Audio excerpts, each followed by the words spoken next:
Let's start with the basics of Paleolithic age. So basically Paleolithic age जो शुरू होती है वो होती है 5 lakh BC to 10,000 BC। और इस समय जो ये पीरियड है, ये स्टोन एज जो का पहला पीरियड है जो हम डिस्कस कर रहे हैं, ये 3 पार्ट्स में डिवाइडेड है। लोअर, मिडल और अपर पैलियोलिथिक। इसमें जो ह्यूमन स्पीसीज हमें अलग अलग तरीके की देखने को मिलती है। जैसे लोअर में हमें होमो इरेक्टस देखने को मिलता है, मिडिल में हमें नियंथरल देखने को मिलते हैं और अपर में हमें होमो सेपियंस देखने को मिलते हैं। क्या उस समय हमें एग्रीकल्चर वाइड स्केल पे दिखा था? तो इसके लिए हम यहाँ पर लिखेंगे, जो आपको याद भी रखना है, कि नो ट्रेसेस फाउंड। ठीक है, कि एग्रीकल्चर को लेकर कोई सोर्सेस हमें ट्रेसेस नहीं मिले पैलियोलिथिक एज में। ठीक है, नो ट्रेसेस फाउंड, एविडेंस नहीं है हमारे पास अभी। कंक्लूजन की बात अभी तक, मतलब हमारे लिए जो अंडरस्टैंडिंग वाला जो बात है वो ये है कि ट्रेसेस नहीं है हमारे पास, एविडेंस नहीं है। फिर क्वेश्चन ये है कि does man live in the houses, और अगर वो रहता था तो वो किस तरीके के थे? तो यहाँ पर आप लिख लीजिए, रॉक शेल्टर्स और केव्स में रहता था वो, रॉक शेल्टर्स एंड केव। और अगर वो क्या कोई आर्ट प्रैक्टिस करता था उस वक्त, तो इसका भी आंसर है यस। और ये हमें जो देखने को मिली थी पहली, वो मिली थी हमें विजिबल हुई थी अपर पैलियोलिथिक एज में। तो अपर पैलियोलिथिक एज जो है हमारा, मतलब ये वाला, इस समय अपर पैलियोलिथिक एज में जो है हमें देखने को मिली थी आर्ट पेंटिंग्स की फॉर्म में, जैसे जू रॉक शेल्टर पेंटिंग कहते हैं। या इंसान क्या कर रहा है, क्रिएटिव एक्सप्रेस कर रहा है खुद को, तो man has a artistic expression, earliest man has an artistic expression, इसको आप लिख सकते हैं। इसकी इंपॉर्टेंट साइट्स क्या है, एक बार इसको समझ लेते हैं। ये जो पॉइंट है ना, इसको आप मेंस में आप यूज कर सकते हो इन दी फिलोसॉफिकल एसेज, कि earliest man has an artistic expression, earliest man has a creative expression, earliest man through artistic expression, ठीक है, spend its leisure time. So creativity is the essence of human civilization. Creativity was very central to human beings. Rather than creativity to become an area propounding commercial, it was before it was expressional ability. तो ये सब थी, आप इसको thought process को ध्यान रखिएगा। Important sites क्या है इसकी, और उनमें किस तरीके का मटेरियल यूज हुआ था? तो आंध्र प्रदेश की कुछ साइट है, चिंतामणि गावी, चिंतामणि गावी, ये आंध्र प्रदेश की साइट है। ठीक है, आंध्र प्रदेश। एक और साइट है कुर्नूल, कुर्नूल भी आंध्र प्रदेश की ही साइट है। बस स्टेट और साइट का नाम याद रखिएगा, बस आंध्र प्रदेश। और एक और साइट है, उसका नाम है मुचतला। थोड़े से नाम ऐसे ही हैं इसमें, पर आपको याद रखने पड़ेंगे। चिंतामणि गावी, ये न्यूज में इसमें से कोई कुर्नूल, ये सब न्यूज में रहते रहते हैं इसके एरियाज, तो आप याद रखिएगा, ये पैलियोलिथिक साइट के पार्ट है। हो सकता है एग्जाम में आपको ये चीज ना पूछे, बस सिंपल सा यही पूछ ले कि ये प्लेस, ये जगह जो है कहाँ पर है, तो इसको आप याद रखिएगा। ठीक है, अब इम्पोर्टेंट क्यों है, यहाँ पर हमें बोन्स के टूल मिले हैं, बोन, और इस बोन्स के टूल में हमें हार्ड रॉक क्वार्ट्जाइट का यूज करते हुए मिला है, हार्ड रॉक क्वार्ट्जाइट।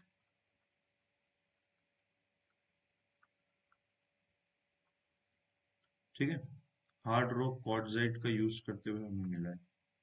ठीक है, और इसी की वजह से हम पैलियोलिथिक एज के लोगों को क्वार्टजाइट मैन भी कहते हैं। एक समझिएगा कि फर्स्ट पैलियोलिथिक टूल जो इंडिया में यूज हुआ था, वो टूल था आपका हैंड एक्स।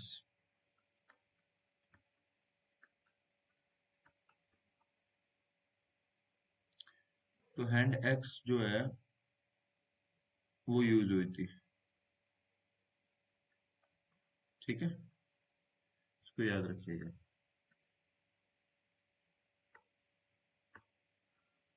अब चलिए इसको आगे कंप्लीट करते हैं हम। क्वेश्चंस में ही लिख लेता हूँ इसमें। हैंड एक्स जो डिस्कवर किया था वो डिस्कवर किया था रॉबर्ट ब्रूस फुट ने।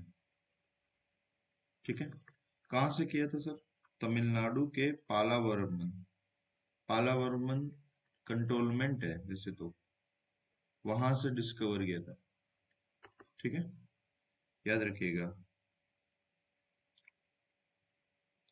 और ये जो मिला था वो क्वार्टजाइट टूब का ब्राउनिश कलर का मिला था with one and chipped.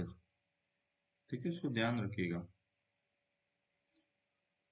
Palaeolithic site जो है ना इंडिया में, इसको पी लिख लेता हूँ मैं, वो लगभग पैन इंडिया मिली है हमें, एक्सक्लूडिंग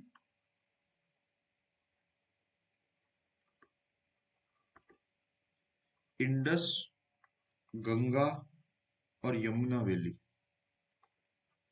तो हो सकता है ये सब चीजें बाद में डेवलप हुई हो, और इसका रीजन ये होगा कि पैन इंडिया हमें इसके टूल्स मिले, मतलब कि जैसे हम 5 लाख साल की पहले की बात कर रहे हैं से 10,000, तो हो सकता है उससे पहले जो है जो क्लाइमेटिक कंडीशन जो है वो फेवरेबल नहीं हो। आज का तो गंगा यमुना और इंडस का जो हमारा सिस्टम है वो पूरा अलग दिखता है, लेकिन उस समय हो सकता है वो फेवरेबल कंडीशन नहीं हो। इस वजह से हमें इसकी साइट्स यहाँ पर नहीं देखने को मिलती। याद रखिएगा, एग्जाम में आप कंफ्यूज कर जाओगे। Palaeolithic sites pan India available है, excluding Yamuna, Ganga and Indus valley.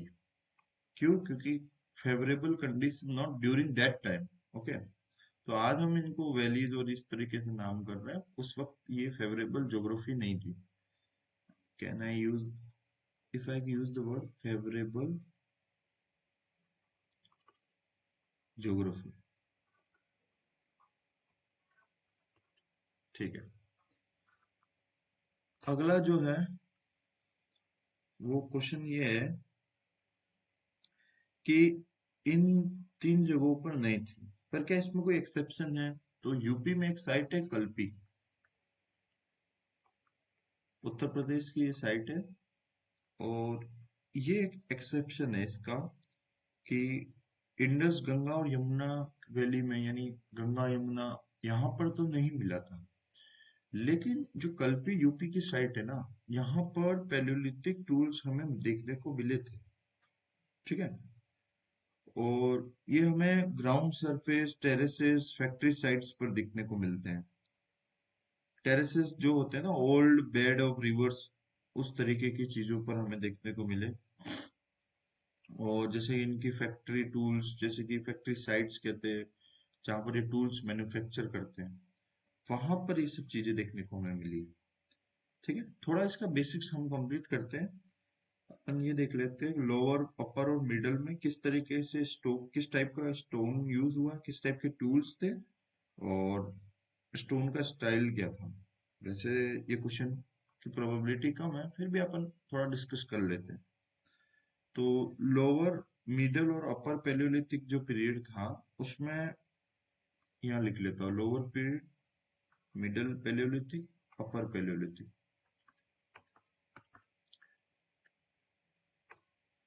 ठीक है, इसके अंदर जो लोअर पैलियोलिथिक है इसके अंदर तो हमें लाइमस्टोन क्वार्टजाइट मिला है।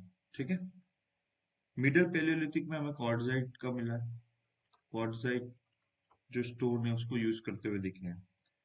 और इसमें हमें जेस्पर और चर्ट, चर्ट एंड जेस्पर, इस स्टोन का यूज करते हुए दिखे।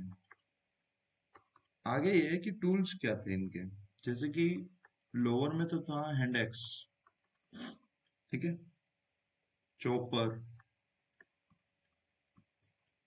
क्लीव्स, ये किस में था, ये था लोअर पेलियोलिथिक एज में।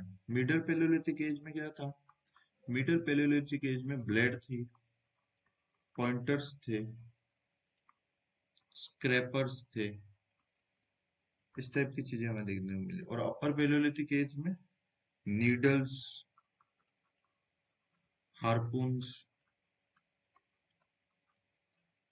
तो इससे क्या समझ में आ रहा है कि जो स्टोन चेंज हो रहा है, टूल्स चेंज हो रहे हैं, टूल्स और स्टोन चेंज हो रहा है एज मैन इज इवोल्यूशन में, जैसे जैसे चेंजेस आ रहा है।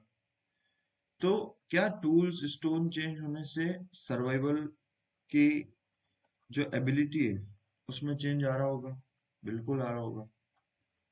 तो धीरे धीरे जो इवोल्यूशन आया ना, ज्योग्राफी में आया, उसी तरह से मैन को भी सपोर्ट मिला, उसने भी मॉडिफाई करना शुरू किया अपने आप को, इसको याद रखिएगा। फिर मैं आपको इंडस वैली सिविलाइजेशन में एक बहुत अच्छा कंसेप्ट है कनेक्शन का, वो मैं समझाऊंगा। अभी हम इसकी साइट्स को कंप्लीट कर लेते हैं। तो इसमें कुछ साइट्स हैं जो आप देख लीजिएगा, जैसे कि एक है लोअर पैलियोलिथिक,